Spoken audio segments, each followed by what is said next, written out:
ng halik ng kamalasan. Kinapang mong marahan ng hagdanan para lamang makidlatan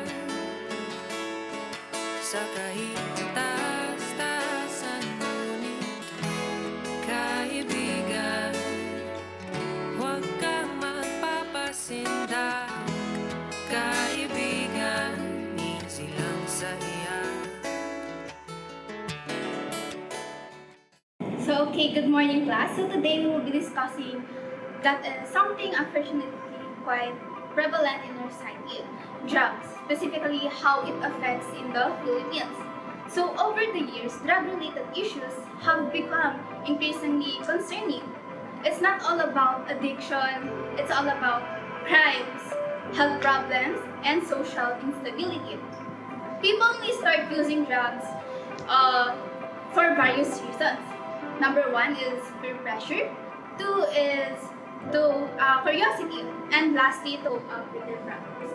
Bakit po kasi yung pangit na effect lang yung tinitignan nyo, hindi po yung magandang effect na ginagamit sa drugs? Oo nga po, ma'am. Kaya illegal yung droga dahil nakasira to ng kalusugan natin. Pangalawa, dahil sa dumadami ng mga krimen at ganoon na rin yung panganib sa seguridad ng mga mamamayan. Kumbaga yung droga parang nakakabaliw yan sa utak. But let us remember that drugs have serious consequences. So for today, so guys, be ready for our exam tomorrow.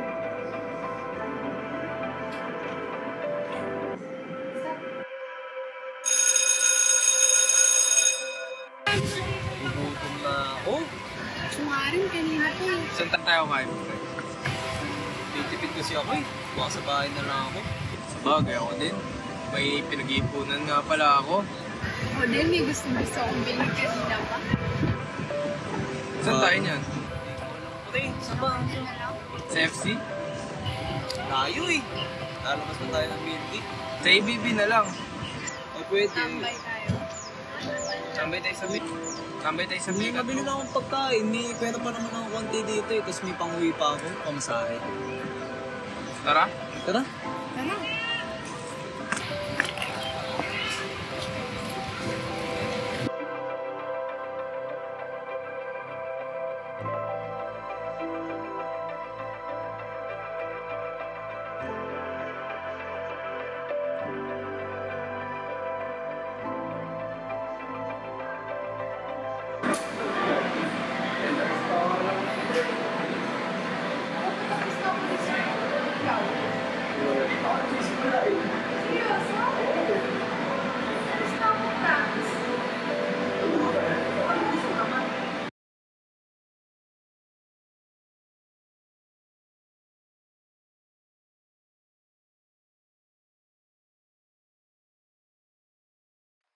Anak, yung kapatid mo, sinugod sa ospital.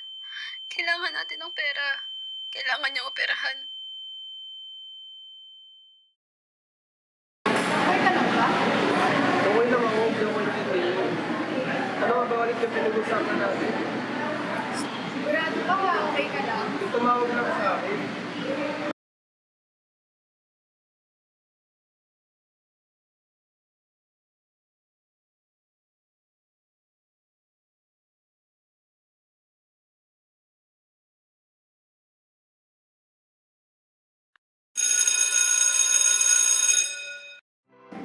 So, okay class, good morning. So today, start na natin yung exam natin. So, yung exam natin is essay time. So, tungkol saan nga ba yung isusulat nyo? Tungkol sa pros and cons ng drugs. So now, you may start your essay.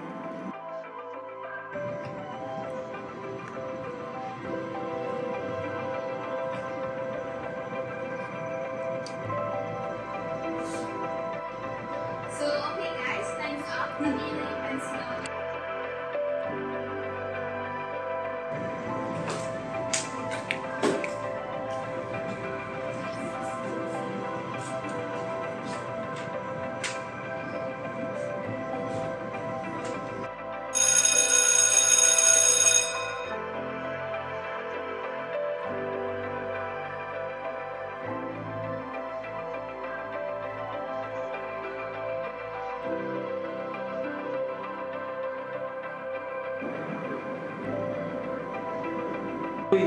tapos ng klase mo?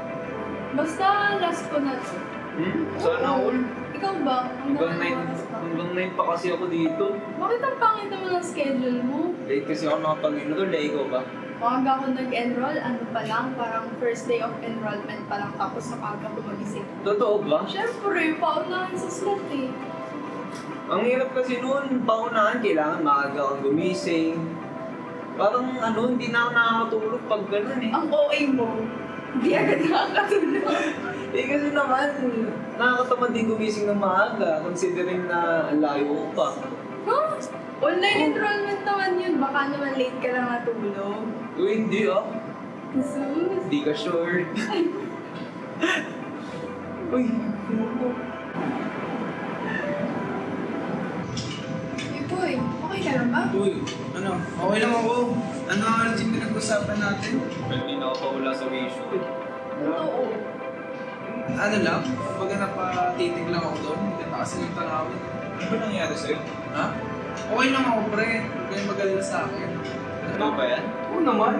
Ano ulit yung sa enrollment, pre? Yung kung kailan yung enrollment. Saan to? August 12 to eh. Pasukan yun eh. Pasukan. Yun Pasukan ba yun? Huwag tulito ka. Oo nga. Okay. Lutang lang.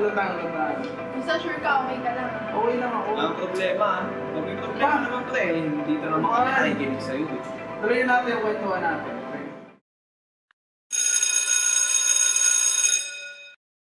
Morning po. Bakit niyo po ako pinatawag? So, pinatawag kita dahil sa mga nakikita ko grades ko this semester is failing and there's a possibility na ma-terminate ang iyong scholarship. Miss, baka pwede pong magawa ng paraan dahil kulang po talaga yung pera ko pambayad sa tuition. Actually, kasi meron tayong circuit ng GPA sa G1 na kailangan i-meet and grades mo hindi na-meet yung GPA mo. Miss, kung hindi po talaga kayang gawa ng paraan, magda-drop out na lang po ako. Kasi hindi na po talaga kaya ng pera kung makapag-enroll this sem. O siya, sige, naintindihan kita. Sige po, miss, mauna na po ako. Sige.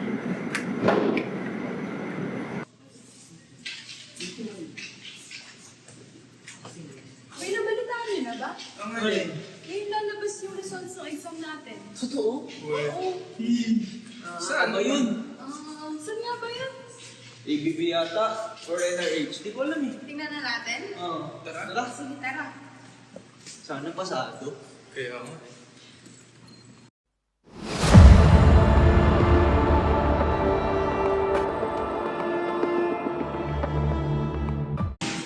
Ano yung pangalan mo? Bakit pangalan ko dyan, pre? Pre, wala. Hindi ako pumasa, pre, Talaga po hindi ko talaga makita ang pangalan mo. Yaman na, pre. Mukhang hindi talaga ako pumasa. Ito naman. Wala, ganun talaga. Pwede ka naman pre. Pwede ka naman bumawi. Sana makabawi pa ako, pre. Dahil pre, tiwala naman kami sa'yo eh. Yan natin. Divisoria, Recto, Latan. Ay na! Wow, isa! Ano ba ang trabaho? Ano ba yan, pare? Legal ba yan? May, basta, pagkati wala po ko. Ano ba lang to? Bahala dito. Okay.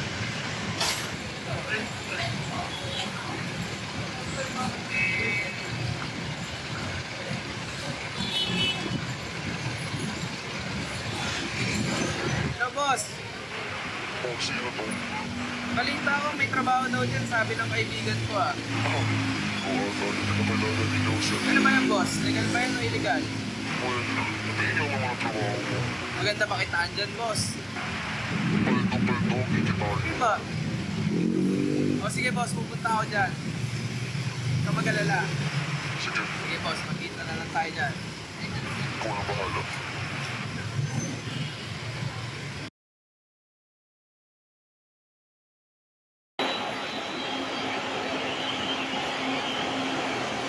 Ano pre, simula nung nawala ka sa FB, wala na akong balita sa'yo ah. Wala pre, wala akong pera ngayon eh. Ano, kumusta ka naman? Okay naman ako pre, kaso yun nga, hirap sa buhay. Kaya dumidiskarte ako. Oh? Anong diskarte mo ngayon? Ayun, tutulak. Wala Totoo eh. ba? May nakikitaan dito, pre. Ganun talaga. Kapit tayo sa patalim. Kahit delikado. Ano, sure ka dyan? Tuloy-tuloy na yan? Wala, pre. Wala tayong magagawa. Eh, yung mga magulang mo. Wala, pre. Wala rin silang maibigay sa akin. Sa akin na nga lang din silang umaasa eh. Alam nilang ginagawa mo yan? Hindi, syempre. Labag sa loob ko rin naman. Pero, ganun talaga ang buhay, pre. Minsan, kailangan magsakripisyo. Kailangan mo gumawa na illegal. Balak mo magtagal ba dyan, pre? Seryoso ka? Hindi naman, pre. Gusto ko rin naman bumalik sa pag-aaral ulit. Oh, anong plano mo? Ayun, mag-ipon muna ako gamit sa ganitong sitwasyon. Tulak-tulak muna. Kasi makapag-ipon ng papaaral. Gusto ko rin ako makatapos, pre. Para makapaganap ako ng maayos na trabaho, yung legal na.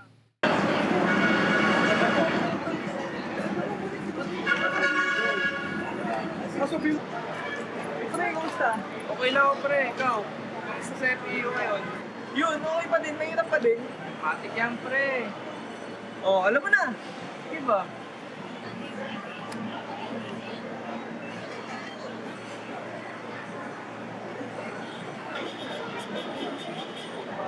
Pre, una na ako ah. Ingat, pre.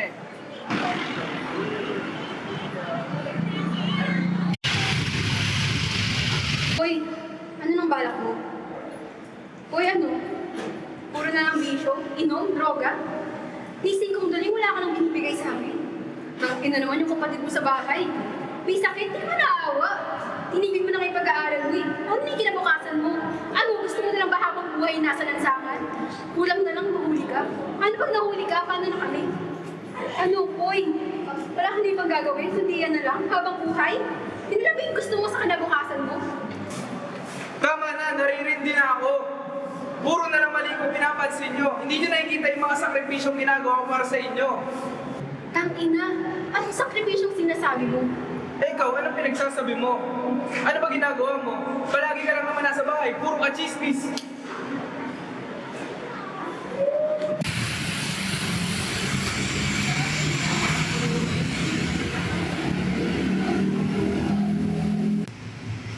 Tol, kamusta?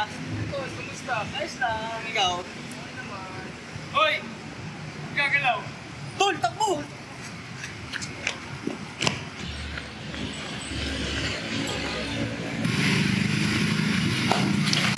Hoy! Tulong! Hoy! Ang tanga naman ni James. Nagpahuli.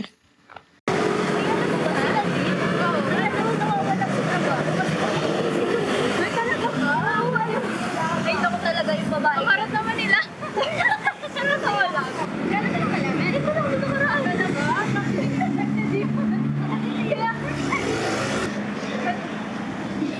Tulong! Tulong!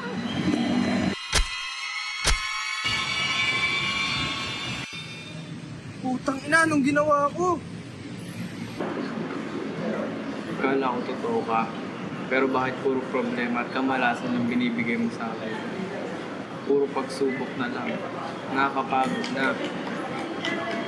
Bakit yung iba? Maganda ang buhay pero ako, pabagsak na pabagsak. Hindi na ako naniniwala sa'yo. Totoo ka pa ba? Hoy!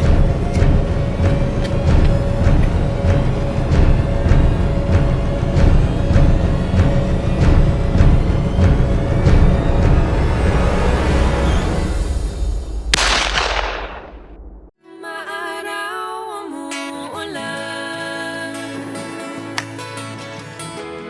Maaraw umuulan. Tangina naman, Uy! Ano ba paano ka? Alam ba? Kaya sadyang ganyan. Okay, Jason. Tangin ang buhay. One! Tangina mo!